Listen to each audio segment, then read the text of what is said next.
হে আল্লাহ, খুব বেশি কিছু না, প্রচুর টাকা পয়সা আর একটা গাড়ি। এক সেকেন্ড, আগে সবার জন্য ভালো কিছু চাই না, আল্লাহ সবাইকে ভালো রাখো। কত সুন্দর সুন্দর নিয়ামত, তোমার লাখ লাখ শুক্রিয়া আল্লাহ। আচ্ছা 1 মিনিট, সবার আগে আল্লাহর কাছে মাপচা পাপি মহিলা। আস্তাগফিরুল্লাহ আল্লাহ, তুমি তো সবই জানো, তোমার এত বড় ভান্ডার, ওখান থেকে আমাকে এক ফোঁটা দিলে কি হবে বলো? আমাকে একটু টাকা পয়সা দাও, আমি একটা বাড়ি আর একটা গাড়ি করবো। আর এবার কিন্তু আমার পরীক্ষায় পাশ করাই দিও, তাহলে আমি 70 জন গরিবরে খাওয়াবো। যদি আমি এমনিও খাওয়াইতাম, আল্লাহ তুমি আবার ব্ল্যাকমেল মনে করো না। হ্যাঁ, সরি। হ্যাঁ, আচ্ছা আরেকটা কথা, এই আমার ভাই বোনগুলো এই রুমের মধ্যে আসতেছে কেন? একটু মন দিয়ে যে একটু আল্লাহর কাছে কিছু চাইবো, সেটাও করতে পারি না। কান্নাকাটি করতে দেখলে ইজ্জতের ফালুদা হয়ে যাবে। আল্লাহ শোনো না, আর কি কি চাইতে পারি? ফজরে যা চাইছিলাম না, ওইটাই আমার দিয়ে দিও, ঠিক আছে? আল্লাহ তুমিই বলো, রুবিনার কি দরকার ছিল আমার আম্মার কাছে এসে প্যাচটা লাগানোর? আমার মন তো স্বচ্ছ, পানির মতো পরিষ্কার, তুমি সবই জানো। সব ধরনের কুনজর থেকে আমাকে বাঁচাইও আল্লাহ।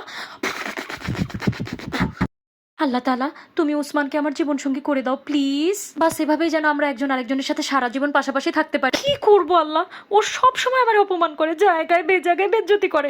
তুমি যদি ওরা আমার জন্য পারফেক্ট মনে না করো, আমার জীবন থেকে দূর করে দাও। হ্যাঁ আল্লাহ, তুমি এটা কি করলা? আমি তো তোমার কাছে বিচার দিছিলাম, তুমি ওরা আমার জীবন থেকে দূরই করে দিলা। ও কুত্তার মরা মরবে, তুমি ওরা এমন একটা শিক্ষা দিও আল্লাহ, প্লিজ।